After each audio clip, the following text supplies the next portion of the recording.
Hello students, myself Professor Anjali Patel from Raffle BBA College Vapi. Our subject Entrepreneurship Development with respect to your semester 3rd in your SY BPA. In previous video, we have to go to the topic that is financing the entrepreneur venture. In that, we have learned about how to finance our entrepreneur venture. So let us learn about financing entrepreneur venture, a short revision related to your previous video. Financing the entrepreneur venture, it means that ultimately success of any enterprise totally depend upon the availability of the sufficient finance.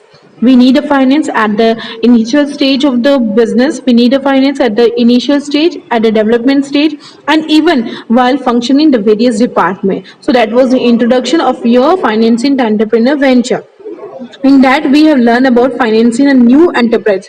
Financing a new enterprise totally depend upon the types of the requirement, types of financial requirement, which are namely fixed capital and working capital. Working capital is nothing but whenever we used to do investment in current asset or a short term asset, it is nothing but working capital. यहाँ पे आपको जैसे कि money की requirement कहाँ पे होगी, पैसे की रिक्वायरमेंट कहाँ पे होगी, जब भी आपको रॉ मटेरियल परचेस करना है, आपको वेजेस एंड सैलरी का पेमेंट करना होगा, आपको बिल पेमेंट करना होगा, you need to have a maintenance, you need to have a advertisement. At that time you need a money, and for that you need to do investment in your current asset, and that nothing but your working capital. Now this diagram which you are seeing, it is nothing but about the earlier stage finance में कौन से type of finance के required है और latest stage finance पे कौन से stage of finance के रिक्वायर्ड है. So that is your simple diagram. Just for the example, you don't have to draw it. Earlier stage finance is something but like seed capital stages, like startup stages, second round finance. And later stage finance में जैसे expansion हुआ, replacement हुआ, तो ये एक type से जहाँ पे एक सिंपल डायग्राम थ्रू एक एग्जांपल समझाया है. वर्किंग कैपिटल फाइनेंस के बाद आप समझोगे फिक्स कैपिटल. फिक्स कैपिटल की रिक्वायरमेंट कब होगी, जब भी आपको फिक्स एसेट को परचेज करना है, जैसे कि land, building, machinery, equipment and furniture, and that fix capital is nothing but a long term capital. तो whenever you need to purchase your fixed asset, we need to raise the fixed capital, which is totally depend upon the nature and the size of the business. Manufacturing industry होगी तो it may require huge amount of investment, where trading industry होगी, it may require a lesser investment. Next was your estimating the financial requirement. Estimating the financial requirement totally depend upon the time period, and that may be classified as a long-term capital, that may classify as a medium-term capital, and that may classify as a short-term capital. Now, long-term capital is being required to finance a fixed capital or a permanent part of working capital. The sources can be debenture, equity, or taking a loan in advances, that is your term loan. Medium term capital, that is your kind of capital which you need to be required for performing a different activity, like renovation of building, expenditure, advertisement, modernization of machinery. The different source of the medium term capital can be debenture, can be your accumulated profit, which will be studied in your next heading. Short term capital being required to finance your current asset. Now let us see the sources of the arranging the finance for the enterprise. They are the various sources of finance, the sources of the long-term finance, sources of medium-term finance, and we will learn about the sources of the short-term finance. Now, the sources of the long-term finance, it is equity and preference share. Second is debt financing, and third is term loan. Now, sources of your long-term finance is the equity finance, where equity finance refer to a method of raising a long-term funds by selling the common stock to our common stock or preferred stock of the enterprise to the investor. Company अपने stock जो है वो किसको बेचेगी, अपने investor को, जिससे वो पैसे रेज कर सकती हो. डेप्ट फाइनेंसिंग में क्या हो, it is an agreement between your dept holder and your dept finance, agreement होता है between your debenture holder and the enterprise. और डेप्ट financing is nothing but agreement between the enterprise and debenture holder, जहाँ पे debenture holder sudden money जो है वो enterprises को देता है, जहाँ पे एंटरप्राइजेस को फिक्स रेट ऑफ इंटरेस्ट में वो मनी को रिपेमेंट करना है. Term loan being a type of long-term loan that are raised for the duration of 3 to 10 years from the bank and financial institute. The term loan may carry the rate of interest and have a predetermined maturity period. The main source can be IDBI, IFCI, ICICI, Commercial Bank. So this was the sources of your long-term finance. Then now next is sources of the medium-term finance. Medium-term finance हमें क्यों requirement है? जब भी हमें building renovation करना है, जब भी हमें एडवर्टाइजमेंट करना है, उसके लिए एक्सपेंडिचर के लिए पैसे की जरूरत होती है, मतलब मशीनरी को मॉडर्नाइज करना है. At that time we need a money. तो वो let's see what are the short term finance. Return earning, the undistributed profit or a unused profit can be reserved in a reserved fund, and that can be considered to be a return fund. A return earning, that profit are being transferred to reserve fund each year, and this fund is nothing but a return earning. Lease finance, which is nothing but an agreement between the owner of the asset called the lessor and the user of the asset called the lessee. यहाँ पे lease finance, laser जो है अपना asset जो है वो use करने के लिए लेजी को देता है, जहाँ पे उसको लेजी को सडन रेंट पे करना होगा और ये लेजर जो है वो पैसे रेज कर सकता है. Hire purchase, it same like a lease finance, जहाँ पे हायर जो ओनर है अगेन वो हायरी को अपना एसेट यूज करने के लिए देता है, जैसे वो पैसे रेज कर सकता है, because the payment of rent will be a money for the owner of the asset. Public depots, which is a significant way of raising the medium term loan. जैसे कि हम फंड रेज करना चाहते हैं तो जनरल पब्लिक से पैसे raise कर सकते हैं, एम्प्लॉय से और small other kind of the depositor. तो जब भी आप पैसे रेज कर रहे हो from general public, it is considered to be a public deposit. Venture capital finance मतलब जहाँ पे हम न्यू एंटरप्राइज स्टार्ट करें at time of venture capitalise, जैसे कि वो पार्टनर होगा, act as a partner, manager और advisor to the enterprise, can provide a finance for your new enterprise.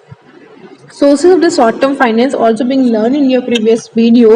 In that we have learned that short-term finance is being required whenever we need to do investment in current asset.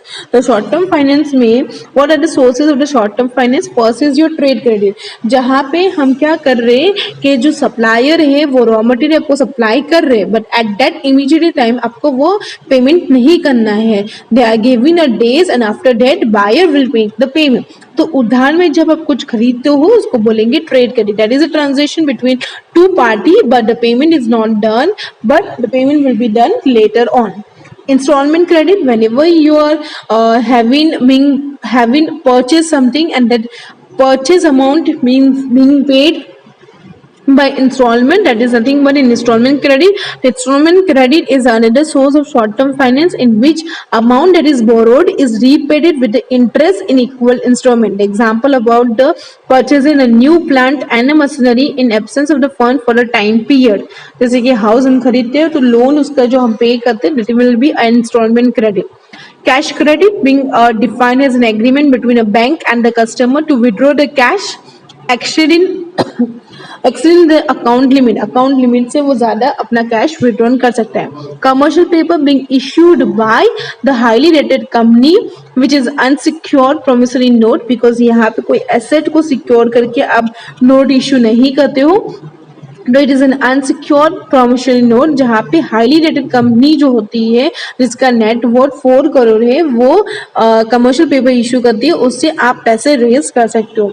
Bank loan, which is again amount of money being granted by the bank at a specified rate of interest at a specified time period, उसको बोलते हैं bank loan. पैसे जब bank से आप पैसे raise करते हो that is your bank loan.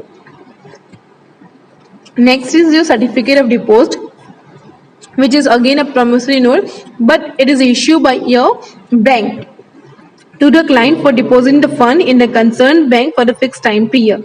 यहाँ पे टाइम पीरियड जो होगा वो minimum 7 days and maximum it will B 365 days, that is 1 year. Bill of exchange, जहाँ पे थर्ड पार्टी जैसे कि ए बी है तो सी जो थर्ड पार्टी है उसको, वो ए सेलर है बी बायर है. सेलर ने अपने गुड्स सोल्ड किया है बायर को अभी पेमेंट करना है सेलर को, बायर के पास अभी पेमेंट के लिए पैसे नहीं है तो उसने अपना बिल जो है वो सी को दिया. थर्ड पार्टी सी जो है वो बायर का जो अमाउंट पे करना है वो सेलर को दे रहा है. तो अभी बिल ऑफ एक्सचेंज मतलब क्या, आपका बिल जो है वो सी को दिया, वो पेमेंट कर रहा है and later on b will make the payment to c, that is your bill of exchange. Customer advance, again जब भी हम गुड्स डिलीवर करते हैं एट दैट पर्टिकुलर टाइम हम एडवांस में जो पैसे ले लेते हैं उससे भी आप शॉर्ट टर्म फाइनेंस रेज कर सकते हो. Factoring being financial service being provide by financial institute, जहाँ पे again it will be factoring जो financial institute will be acting as a third party. Seller है, बायर है. Seller is selling goods to buyer. Buyer is purchasing the raw material from the supplier. But buyer के पास अभी payment करने के लिए पैसे नहीं है, मनी नहीं है. सो वो क्या करता है, सेलर एंड बायर के बीच में एक फैक्टरी का रोल प्ले करता है, जहाँ पे बायर के जो पैसे हैं वो सेलर को दे देंगे, and seller will take the amount from the factoring, that is your financial institute, and buyer will make payment to factoring at a high rate of interest. Bank overdraft, you know very well, that is an arrangement between the bank that allow organization to overdraw from its current deposit account with the concerned bank up to specified limit. Now the next topic is your managing the growth. In next topic we will learn about the managing growth. Now let us understand the introduction part of the managing growth. We know that growth is very important for any business enterprise to be exist in the market, whether it is a big or a small. Growth is essential for the existence of the business enterprise, whether it is a big or small. कोई भी business organization है, it will bound to be die in absence of expansion of its activity.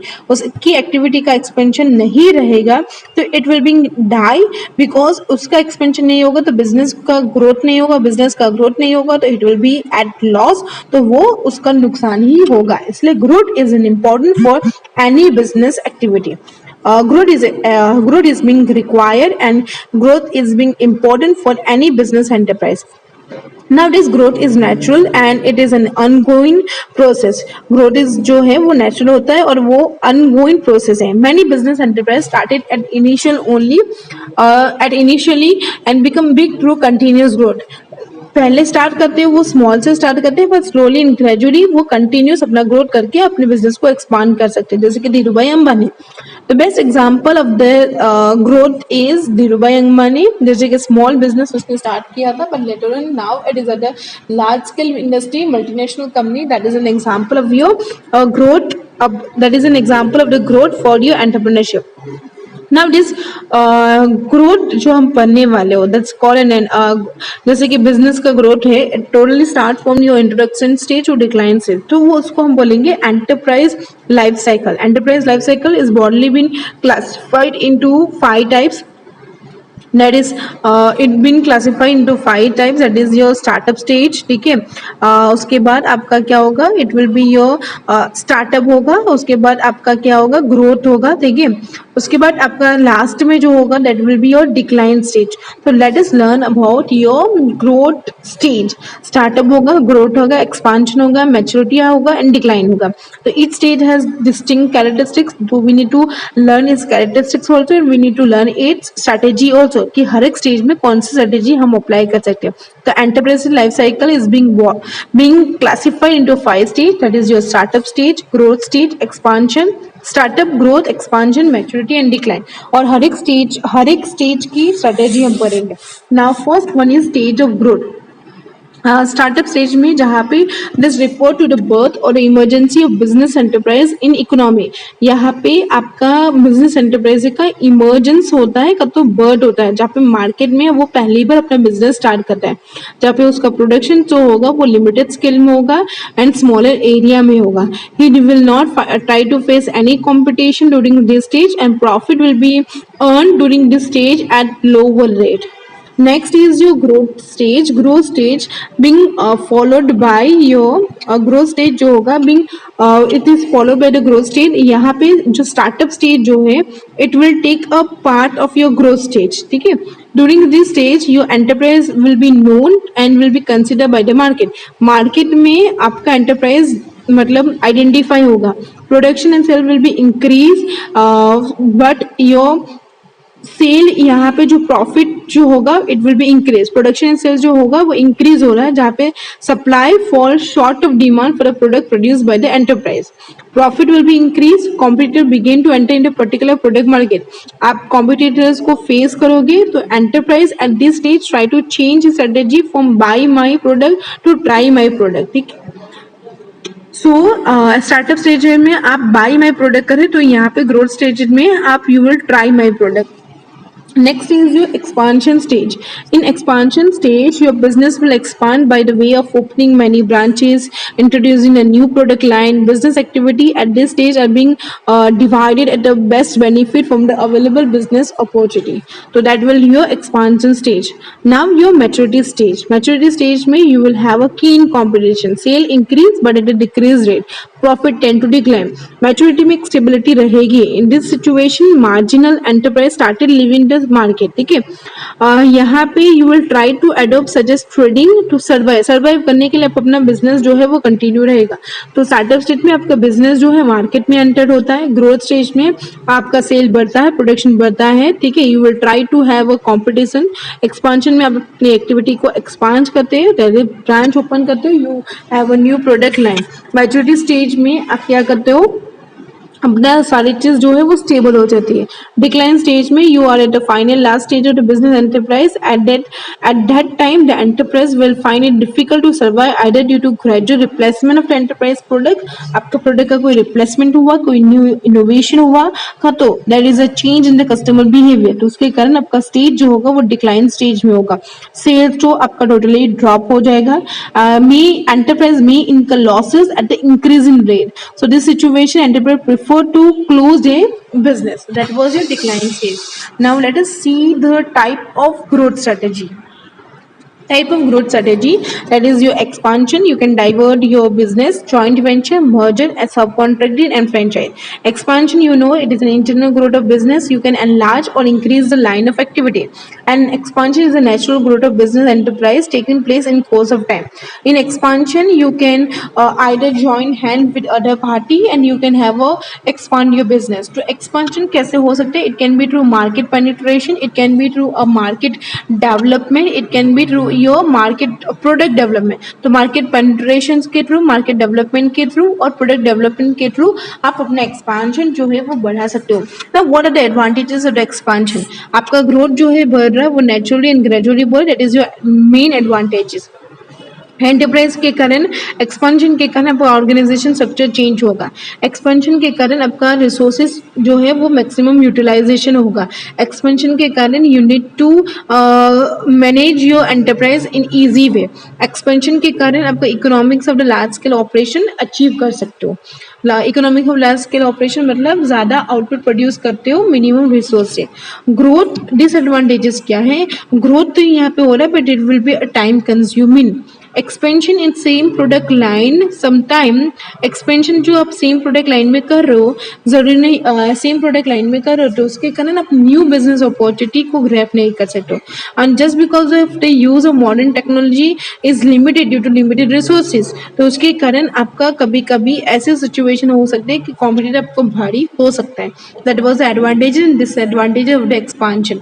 Now let's see the second point is your how you will divert. ठीक है, जैसे कि ये first point हुआ types of growth strategy में expansion करोगे. अभी next is your you will divert your most business. तो diversification जो होगा is most common form of internal growth of business, जहाँ पे expansion we know has a limitation of business growth. ठीक है, तो यहाँ पे जो limitation expansion में face हो रहे हैं वो diversification में वो overcome होगा. अभी business cannot grow beyond a certain limit. business ज़्यादा grow नहीं कर सकते, एक limit तक ही वो grow सकते हैं. तो यहाँ पे वो grow जो है, जो limit है उस limit के बाहर वो नहीं सकते, तब वो business को divert कर सकते हैं. तो diversification may be defined as a process of adding more product, market, service to existing one. कोई existing one के product में आप कोई नई चीज़ add कर रहे हो, product में आप नई चीज़ ला रहे हो, market में कुछ नई चीज़ add करो, service में कुछ नई चीज़ add करो. Adding more of product, market and service to existing one is nothing but your diversification. Diversification के main types क्या है? Horizontal diversification है, vertical होगा, concentric होगा and conglomerate होगा. Let us see the types of diversification which you have already learned in economics. Same type of product में आप कर रहे हो का तो मार्केट ऐड कर रहे हो एग्जिस्टिंग वन में, उसको बोलेंगे हॉरिजॉन्टल डाइवर्सिफिकेशन. जैसे कि steel step and locks by Godrej is an example of horizontal diversification. Vertical में क्या होगा? वर्टिकल में ideal will purchase your raw material का तो आप अपने फिनिश गुड्स प्रोड्यूस करोगे, तो that is your vertical diversification. जैसे कि you will have a sugar mill, may develop a sugarcane farm to supply raw material or input for it. But setting up retail shop by a company like Delhi Cloth Mill to sell his fabric is also a vertical type of diversification. Raw material का goods आप supply कर रहे हो, का तो raw material आप produce कर रहे हो, का तो आप आपका आपका फिनिश गुड्स है वही आप प्रोड्यूस कर रहे हो, तो that will be an example of your vertical diversification. Concentric diversification मतलब आपकी एग्जिस्टिंग प्रेजेंट वन में इन terms of technology. In case of concentric type of diversification में एंटरप्राइज जो है it enter into business related two is present one in terms of technology. Present one में ही वो नई technology के थ्रू अपना नया मार्केट वो क्रिएट करता है. जैसे कि नेस्ले ने बेबी फ्रूट प्रोड्यूस एंटर किया है और उसमें उसके रिलेटेड प्रोडक्ट कौन से है, tomato ketchup and Maggi noodles. That is your concentric diversification. And conglomeratic diversification मतलब क्या होगा, आपका contrary to concentric diversification, that is nothing but you are diversify your business that is not related to existing one. आपका business पूरा divert हो रहा है but it is not related to existing one, पूरा नया ही आप स्टार्ट करो. ठीक है, दैट इज योर डाइवर्सिफिकेशन. जैसे Godrej manufacturer steel safe can be an example of the conglomerate diversification. Diversification में आपका एडवांटेजेस क्या होगा, it can be effective use of resources हो सकता है. ठीक है, minimise risk involve in business because आप कुछ नया डाइवर्सिफिकेशन कर सकते हैं. कॉम्पिटिटिव स्ट्रेंथ बढ़ सकता है. ठीक है, बिजनेस की फ्लक्चुएशन को स्मूथ वे में रन कर सकते हो. अभी डाइवर्सिफिकेशन के डिसएडवांटेजेस क्या हो सकते हैं, आपका एडिशनल रिसोर्सेज का यूटिलाइजेशन होगा which make sometime be costly, और it is impossible to effectively manage and coordinate diverse business, जो इसके बारे में आपको पता ही नहीं है. Next one is joint venture. Joint venture we know that it is an type of an external growth strategy adopted by business firm, जहाँ पे टू और more firm undertake jointly to complete a specific venture. जहाँ पे दो party एक साथ मिलते हैं, एक साथ एग्रीमेंट करते हैं और जो गोल है उसको अचीव करने के लिए कोशिश करते हैं. Party who enter into agreement are called co-venture and this joint venture agreement will come to end after that work will be completed. तो जॉइंट वेंचर जहाँ पे A and B are coming together for the achievement of the particular goal, it is nothing but the joint venture. The main advantages of the joint venture is that joint venture can reduce the risk involve in the business. दो party है तो दोनों में risk divide होगा. Competitive strength बढ़ सकता है, दोनों पार्टी अपना स्ट्रेंथ यूज कर सकते, कॉम्पीट कर सकते हैं other organisation. Make use of the advance technology. एक कंपनी के पास टेक्नोलॉजी है, दूसरी कंपनी के पास नहीं है, तो वो अपना टेक्नोलॉजी दूसरी कंपनी के पास जो टेक्नोलॉजी है उसको यूज करके अपने कॉम्पिटिटर को फेस कर सकते हैं. Joint venture provide the benefit of economic of the scale by reducing the production and marketing cost. Economic of scale मतलब ज्यादा आप प्रोड्यूस कर सकते हो with minimum cost. Disadvantages: just because of the lack of proper understanding between the co-venture, the function of business can adversely suffer. A and B बोल रहे कि साथ में काम करें, बट प्रैक्टिकल वे में आप साथ में काम करोगे तो दे आर मेनी ड्रॉबैक, तो उसके कारण आपका यहाँ पे joint venture can suffer and it will B adversely affect. Legal restriction foreign investment के साथ बहुत ज्यादा है, तो उसके कारण आपका यहाँ पे जॉइंट वेंचर में डिसएडवांटेजेस हो सकते हैं. And sometime equal participation by one और मोर को-वेंचर क्रिएट कॉन्फ्लिक्ट बिटवीन देम, जैसे पहले ही बोला. Next one is your merger and acquisition. Merger and acquisition is nothing but a merger means a combination of two or more existing entity into one. आप merge करो और तो acquisition में आप किसी को acquire कर रहे हो. दोनों में यहाँ पे क्या कर रहे हो, merger मतलब two or more existing enterprise into one, एक में. acquire मतलब दूसरी कंपनी को acquire कर रहे हो. For the enterprise which is acquired is called a merger. जो acquire कर रहे हो उसको merger बनेगी. Merger acquisition two sides of the same coin. एक ही कॉइन के दो पल्ले हैं, तो इसको हमें खाली सिंपल वे में डिफाइन करना है. अभी यहाँ पे merger and acquisition में same you will get a benefit. यहाँ पे गोल ऑब्जेक्टिव खत्म हुआ, उसके बाद आपका जैसे कि ऑब्जेक्टिव खत्म हुआ उसके बाद आपका मतलब यू विल सेपरेट आप हो जाओगे, वैसा नहीं होगा. It will be continue as a merger and acquisition. यहाँ पे again it will be have a benefit of economic scale and the economic of the scale in terms of production and sale. Facilitate better the use of resources. ठीक है, जैसे पहले ही बोला है. Enable the sick enterprise to merge into healthy one. जैसे कि आपकी सिक यूनिट है तो आप मर्ज कर लो. सिक यूनिट है तो दूसरी कंपनी जो हाईली प्रॉफिट ओनिंग कंपनी है उसके साथ आप मर्ज कर लोगे तो आपका सिक यूनिट जो है वो मार्केट में कभी भी शो नहीं होगा. Promote diversification product line to take advantages of opportunity available in the market. Merger acquisition के थ्रू आप अपना प्रोडक्ट को प्रमोट कर सकते हैं। You can take the advantages of the opportunity. Disadvantages यही है कि कंट्रोल और कोऑर्डिनेशन इनइफेक्टिव हो सकता है because of the large scale operation which can be affect your business performance, and sometimes merger and acquisition lead to monopoly in the particular business, and monopoly is not been welcome in the society just because of the monopoly interest. Last topic is your subcontracting. Subcontracting मतलब क्या है? एक contract create करते हो for your beneficial commercial relation between two company. यहाँ पे contract create करते हो जहाँ पे subcontract is a relation between exist when a company that is called a contractor place an order with another company called a subcontractor for the production of part. Production of part मतलब part produce करके दो, components produce करके दो, सब assembly करने के लिए to be incorporated into product sold by the contractor. Contractor अपना प्रोडक्ट सेल करने के लिए दूसरे पार्टी के साथ कॉन्ट्रैक्ट करता है, जैसे कि प्रोडक्शन पार्ट्स वो सप्लाई करे, कंपोनेंट सप्लाई करे असेंबल करने के लिए। Such other is nothing but a subcontracting. यहाँ पे your production can be advantages यही कि your production can be faster without making many efforts. The contractor can produce product without investment in plant and machinery. ठीक है, कोई आपको parts and component supply कर रहा है तो आपको प्लांट एंड मशीनरी की जरूरत नहीं है, आपको उसको असेंबल करके आपको सेल करना है फिनिश गुड्स।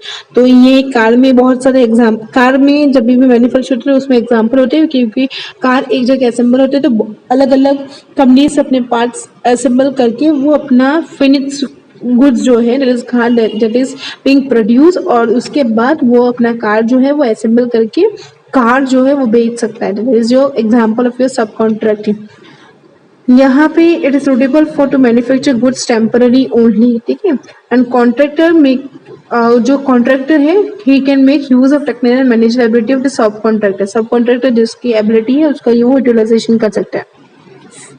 यहाँ पे एग्जिस्टेंस ऑफ सब कॉन्ट्रैक्ट कभी भी प्रोवाइड बाय डेम डिपेंडेंसी है हो जाती है, तो इसके कारण हम सब कॉन्ट्रैक्ट का ज्यादा यूज हो सकता है। एंड सब contracting make the core form more flexible हो सकता है प्रोडक्शन में। डिसएडवांटेजेस यही है कि यहाँ पे आपको it does not ensure the regular and good supply होगा टाइमली, जरूरी नहीं होगा, कभी कभी आपका गुड सप्लाई ऑन टाइम नहीं भी हो सकता है। Goods produce under sub contract system में भी इंफीरियर, खराब भी हो सकता है, और एक्सपेंशन डाइवर्सिफिकेशन नहीं हो सकता है जस्ट बिकॉज ऑफ द सब कॉन्ट्रैक्टिंग। एंड कभी कभी पेमेंट डिले होने के कारण आपका सब कॉन्ट्रैक्टर जो है वो अपना सर्वाइवल नहीं हो सकता है। Franchises you know very well which you been explain in detail only. Through franchise also अपना बिजनेस जो है वो बढ़ा सकते हो। That was your topic related to your, आज अपने टॉपिक कौन सा पढ़ा है? That is related to your growth strategy. ठीक है, आपने आज जो टॉपिक पढ़ा है मैनेजिंग द ग्रोथ, उसमें अपने पहले मैनेजिंग ग्रोथ में अपने साइकिल सीखा, उसके बाद उस साइकिल में कौन सी स्ट्रेटेजी अप्लाई करना है वो आपने सीखा। Hope you are clear with this video. The video is lengthy but just go through the video so you can understand the brief idea, and this PDF or word file will be shared in the group in by today. Thank you all students for listening.